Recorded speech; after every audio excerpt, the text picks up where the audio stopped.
मोहनपुर नाम के गांव में एक सीधा सादा इंसान रहता था। वो चप्पल सिलाने का काम करता था। उसका कोई रिश्तेदार नहीं था। वो सिर्फ अपने काम से काम रखता था। वो मोची का काम करता था, इसलिए उसके अड़ोस पड़ोस वाले उससे कोई रिश्ता नहीं रखते थे। इसीलिए वो बहुत दुखी था। क्या बात है भैया, आज सुबह सुबह आप टहलने निकल गए? तुझे इससे क्या लेना देना? तू जाके अपना काम कर। हाँ, आप नाराज क्यों होते हैं? मैं थोड़ी ना कुछ सोच समझ के बोला हूँ। जब समझ में नहीं आता तो अपना मुंह बंद करता तो है मोची का काम और इतनी बातें करता है। मोची हूँ तो क्या हुआ? क्या मेरा दिल नहीं है? सब लोग मेरे को बुरा भला कहते हैं। नहीं, आज मैं बाजार नहीं जाऊँगा।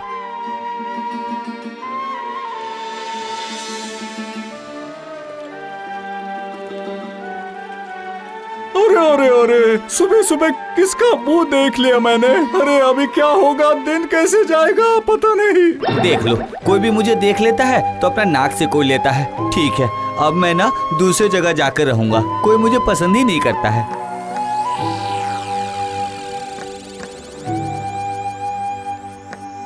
और इतनी जिल्लत सहने के बाद मोची गांव छोड़कर जंगल में रहने लगा। मोची अभी किसी से नहीं बात करता था। सुबह होते ही वो अपने काम पर चला जाता था और लोगों के चप्पल सिलाता था। उसने घास और लकड़ियों से एक घर बना लिया। चलो, कम से कम एक अच्छा घर तो बन गया रहने के लिए। अब मैं बाजार जाके कुछ काम खोजता हूँ। कुछ मिल जाएगा तो अच्छा रहेगा।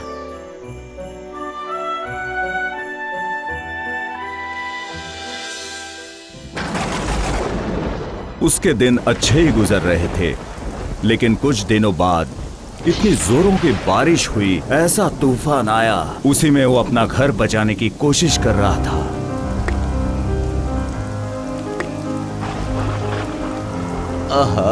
अभी तक बारिश नहीं रुकी। बाजार नहीं जाऊंगा तो खाऊंगा क्या? घर पे तो कुछ खाने को है ही नहीं। इसके ऊपर सिलाई का सारा सामान भीग चुका है। किस मुसीबत में फंस गया हूँ मैं। अब क्या मुझे जंगल से फल तोड़ कर लेकर आना होगा? तो ऐसा ही करना होगा। इधर बारिश से परेशान हो रहा था मोची और दूसरी तरफ मेघ राज्य से आई थी 3 मेघ परियां। जंगल के बीच था एक बड़ा सा तालाब। परियां वहां आती थी स्नान करने के कारण। उफ, इस बारिश में भीगकर नहाकर मेरा तो मन और शरीर सब तृप्त हो गया। मुझे तो लगता है ये बारिश बिल्कुल भी रुकनी नहीं चाहिए। हाँ हाँ, बिल्कुल ऐसे ही भीगते रहेंगे जब तक मन चाहे। जादुई चप्पल पहनकर मेघराज से उतरकर नहाकर बहुत मजा आ रहा है ना? तुम लोगों को क्या लगता है? क्या कहना? अच्छा हुआ कि ये जादुई चप्पल हमारे पास था, इसीलिए तो हम जब चाहे मेघराज से उतरकर बाहर निकल सकते हैं और वापस जा सकते हैं। लेकिन बारिश में भीगकर चप्पलों का क्या हालत होगा पता नहीं। सही कहा तुमने, मैं तो इसके बारे में भूल ही गई थी। पता नहीं चप्पल की हालत क्या होगी।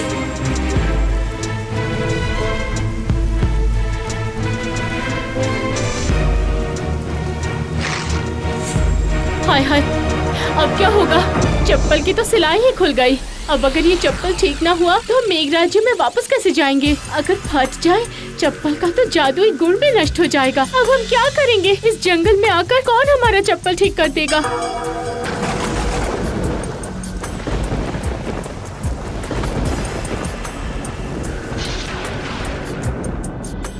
हाँ, बारिश रुक गई है।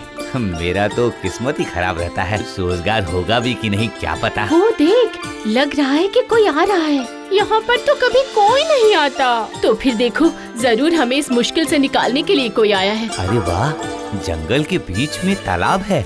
जाता हूँ, फल मिले न मिले पेट भर के पानी ही पी लेता हूँ।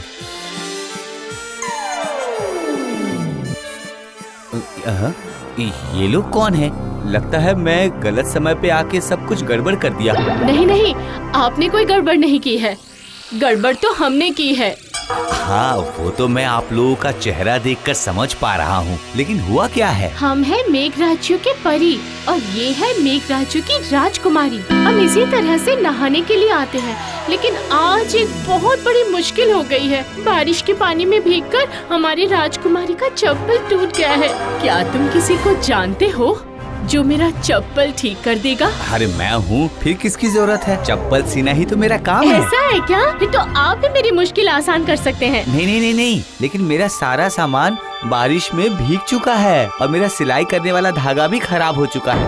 ओह, तो ये बात है। जाओ मेरा दाहिना हाथ, धागा लेकर आओ।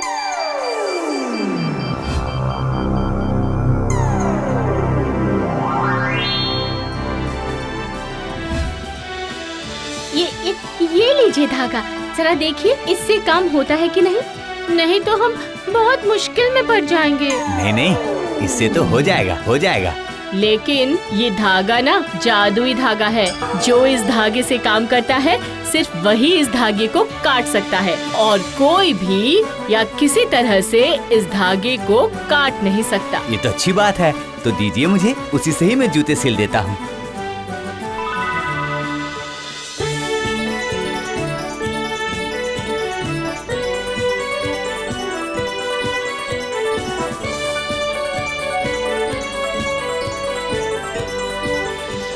ये देखिए राजकुमारी, देखिए जरा, आपकी जूती सही बन गई ना? अरे बाप रे, ये तो बहुत खूबसूरत है, एकदम नया लग रहा है। ये तो इतने अच्छी तरह से इसको सिया है कि समझ में ही नहीं आ रहा है कि ये कभी फट भी गया था। इस जादुई चप्पल को पहनकर मैं मेघ राज्य में लौट सकती हूँ। तुम्हारा बहुत बहुत शुक्रिया, मेरा मुश्किल आसान।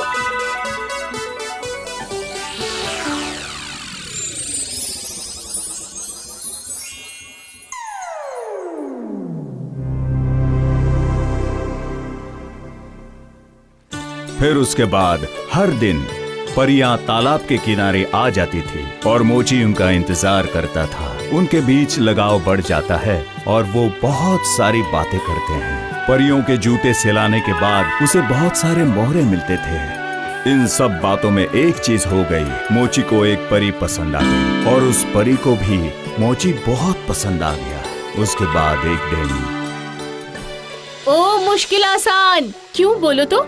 तुमसे बात करना मुझे इतना अच्छा लगता है। मैं भी तो यही सोचता हूँ कि मैं पूरा दिन आपके साथ अगर रह सकता, कितना अच्छा होता है ना। लेकिन इसका तो कोई भी उपाय नहीं है। तुम चली जाती हो तो मेरा मन उदास हो जाता है। ऐसा कुछ नहीं कर सकते कि हम लोग हर वक्त साथ रहें, मैं तुम्हें अपना बनाकर रख सकूं? क्या तुम कभी भी मेघ राज्य में जा सकोगे? मेरे पिताजी ने शर्त रखी है कि मृत्यु लोक से अगर कोई आदमी मेघ राज्य में आता है तो उसी के साथ मेरी शादी करवाएंगे। तो फिर क्या करूं? मैं तुम लोगों के जैसे जादुई जूता पहन के उड़ तो नहीं सकता ना? बोलो। तुम ही तो मेरी मुश्किल आसान हो, क्या तुम नहीं कर सकते? बोलो ना कोई उपाय नहीं निकाल सकते तुम मेरे लिए? अब मैं इतना बेवकूफ हूँ कि मेरे दिमाग में कोई सुझाव ही नहीं आ रहा है, क्या करूं?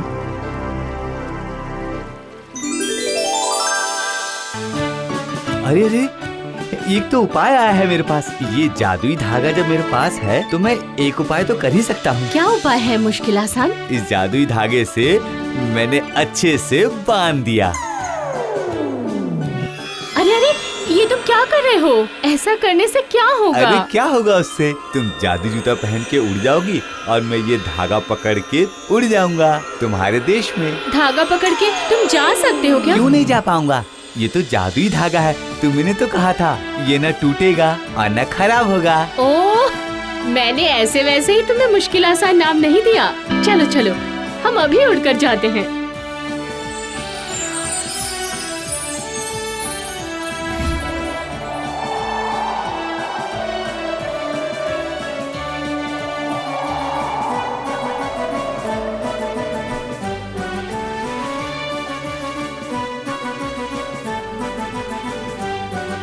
मेघ राज्य का राजा अपनी बेटी की चिंता में परेशान हो जाता है क्योंकि राजकुमारी से राजा बहुत प्यार करते हैं। बहुत समय बीत गया, राजा ने राजकुमारी की एक झलक भी नहीं देखी और वो बहुत बेचैन हो गया। अरे क्या करूं, मेरी बेटी अब तक लौट कर नहीं आई। कहां कहां उड़ते रहती है पता नहीं। वहीं जहां उनका मन का मीत रहता है। ये क्या, ये मृत्यु लोक से यहाँ कैसे आ गए? तुम यहाँ कैसे आए हो? मैं सिर्फ आया ही नहीं हूँ, आपकी बेटी का हाथ भी मांगने आया हूँ। हमें शादी करनी है। ये कैसे संभव है? नहीं नहीं नहीं, मैं अपनी बेटी की शादी किसी इंसान से बिल्कुल नहीं करवा सकता, कतई नहीं। ये तो आप जानते हैं, शर्त के अनुसार जब मैं मेघ राज्य आ चुका हूँ तो शादी तो आपको करानी ही होगी।